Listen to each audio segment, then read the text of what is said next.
অচেনা নাম্বার থেকে একটি মেসেজ। তোমার বয়ফ্রেন্ড আজ তোমাকে গণধর্ষণ করতে যাচ্ছে, নিজেকে বাঁচাতে হলে বাড়ি থেকে বের হও না। অহনা সাজগোজ করছিল তার বয়ফ্রেন্ডের সাথে দেখা করতে যাবে বলে। তখনই মোবাইলের স্ক্রিনে ভেসে ওঠে মেসেজটি। সেটাকে উপেক্ষা করে আবারও সাজায় মনোনিবেশ করে, হয়তো কেউ দুষ্টামি করছে তার সাথে। সেই ভেবে তৈরি হয়ে নেয়। বের হতেই আবার মোবাইলে মেসেজ আসে, তারা 11 জন। গণধর্ষণ থেকে নিজেকে বাঁচাতে হলে সিদ্ধান্ত বদলাও, না হয় তোমার সম্মান নয়, কেবল তুমিও বেঁচে ফিরতে পারবে না। অহনার রাগ হয় সেই অচেনা লোকের উপর, যে কিনা ভয় দেখাচ্ছে। মোবাইলটাকে সাইলেন্ট করে দেখা করতে যায় বয়ফ্রেন্ড অর্ণবের সাথে। পার্কে পৌঁছাতেই অর্ণব বলল, চলো এক জায়গায় যাব। অহনা বলল, কোথায়? অর্ণব বলল, চলো আমার সাথে। অহনা আর কথা না বাড়িয়ে অর্ণবের সাথে চলতে থাকে। পৌঁছে যায় নিজের এলাকা থেকে অনেকটি দূরে একটি জঙ্গলে। শুনশান নীরবতায় ভয় পায় অহনা। অর্ণবের শার্ট খামছে বলে, এ তুমি কোথায় নিয়ে এলে? অর্ণব বলল, আরেকটু বেবি, কিছুক্ষণ পরেই দেখতে পারবে আসল মজা। অহনা বলল, এটা তো জঙ্গল, এখানে তুমি কি করবে? বড় কোনো সারপ্রাইজ আছে নাকি? অর্ণব বলল, হ্যাঁ, গেলেই দেখতে পাবে অনেক বড় সারপ্রাইজ। তারা পৌঁছে যায় একটা পরিত্যক্ত বাড়িতে। চারদিকে কেমন বিদঘুটে অন্ধকার, পচা গন্ধ আসছে অনেকটা। সিঁড়ি বেয়ে উপরে উঠলো। উপরটা পরিপাটি, তবে এখানে ভাঙা একটা আয়না আর বিছানা ছাড়া আর কিছুই তো দেখতে পারছে না। অহনা বলল, এখানে কি? কিছুই তো নেই, আমরা এখানে কেন এলাম?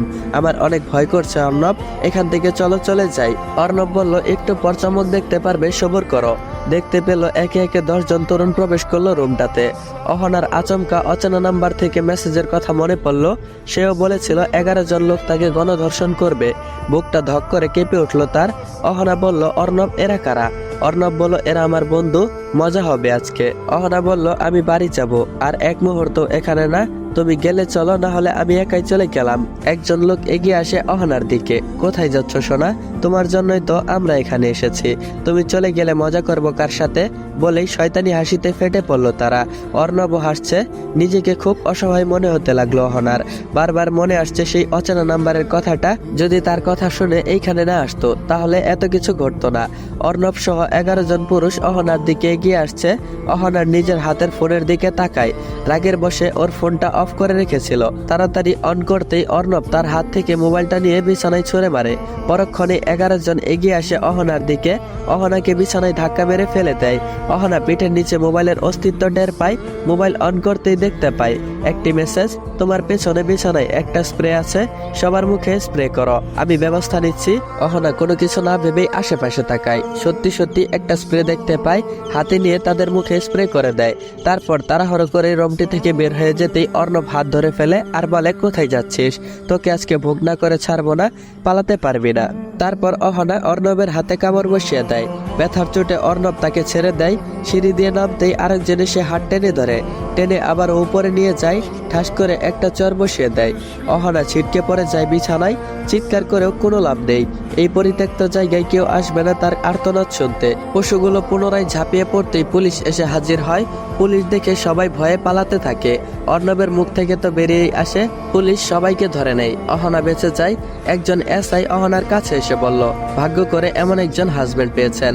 আজকালকার হাজবেন্ড ওয়াইফের মনের মিল থাকে না কখনো। আপনার স্বামী তো অফিস থেকে আমাদেরকে কল করে বলল তার নাকি আপনার কথা অনেক মনে পড়ছে। কলটাও ধরছেন না। ওনার মনে হচ্ছিল আপনি অনেক বিপদে আছেন। আমাদেরকে বলল আপনাকে যেন তাড়াতাড়ি উদ্ধার করি, কিন্তু উনি আমাদের সাথে আসলো না। বেস্ট অফ লাক, এমন একজন স্বামী পেয়েছেন আপনি। এখন আপনি চলে যান, আপনি নিরাপদ। আমাদের গাড়ি আপনাকে বাড়ি পৌঁছে দিবে। অহনা মাথা নাড়িয়ে সম্মতি জানায়। মনে মনে ভাবছে, কে সেই ব্যক্তি যে নিজেকে অহনার স্বামী বলে পরিচয় দিল, আর কেনই বা তাকে সাহায্য করলো? তাকে চিনলই বা কি করে? অনেক প্রশ্ন মনে হতে থাকলো। অহনা ছুটে গেল অফিসারের কাছে। এসে বলল, স্যার, আপনি কি ওই লোকের নাম্বারটা আমাকে দিতে পারবেন যে আপনাকে বলেছিল আমাকে সাহায্য করতে? ইন্সপেক্টর অবাক হয়ে যায় আর বলে, আপনার স্বামীর নাম্বার আপনার কাছে নেই? অহনা আমদা আমদা করে বলল, আসলে সে নতুন সিম নিয়েছে, নাম্বারটা আমার মনে নেই। আপনি এখন যদি দেন তাহলে খুব উপকৃত হতাম, না হয় বাড়ি গিয়ে জানাবো কি করে। ইন্সপেক্টর নাম্বারটা দিয়ে দেয় অহনাকে। নিজেও কল করে সেই অপরিচিত লোককে। আশ্চর্য বিষয়, ফোন বন্ধ বলছে। কয়েকবার ট্রাই করেও কোনো উপায় হয়নি। ইন্সপেক্টর বলল, বাড়ি গিয়ে ওনাকে খবর দিয়ে দিবেন, আমাদের এখন কল লাগছে না। অহনা বলল, জি স্যার। অহনা বাড়ি গিয়ে দেখে এটা সেই নাম্বার যে নাম্বার থেকে মেসেজ এসেছিল। কল করে কিন্তু বন্ধ বলছে। এক পর্যায়ে বিরক্ত হয়ে রেখে দেয়। কিন্তু খটকাটা থেকেই গেল। অহনা বিছানায় গা এলিয়ে দিতেই আবার সে মেসেজ আসে। ফোনটা ধরে দেখে সেই অচেনা নাম্বার থেকে মেসেজ, দক্ষিণের জানালাটা বন্ধ করো, বাতাস বইছে, খুব ঠান্ডা লেগে যাবে। অহনার সাথে সাথেই নাম্বারটাই কল করে। বলতে না বলতেই আবারও ফোন বন্ধ বলছে। অহনা তাড়াতাড়ি করে বাইরে যায়। চারদিকে নীরবতা, কোথাও কেউ নেই। তাহলে সেই অপরিচিত লোক কিভাবে জানলো আমার জানালা খোলা? উত্তর ছাড়া হাজার প্রশ্ন ঘুরপাক খাচ্ছে অহনার মাথায়। বিকালে ওয়াশরুমে যাই গোসল করার জন্য। ওয়াশরুমে একটা আয়না ছিল। আয়নার দিকে তাকাতেই আয়নায় যা দেখলো,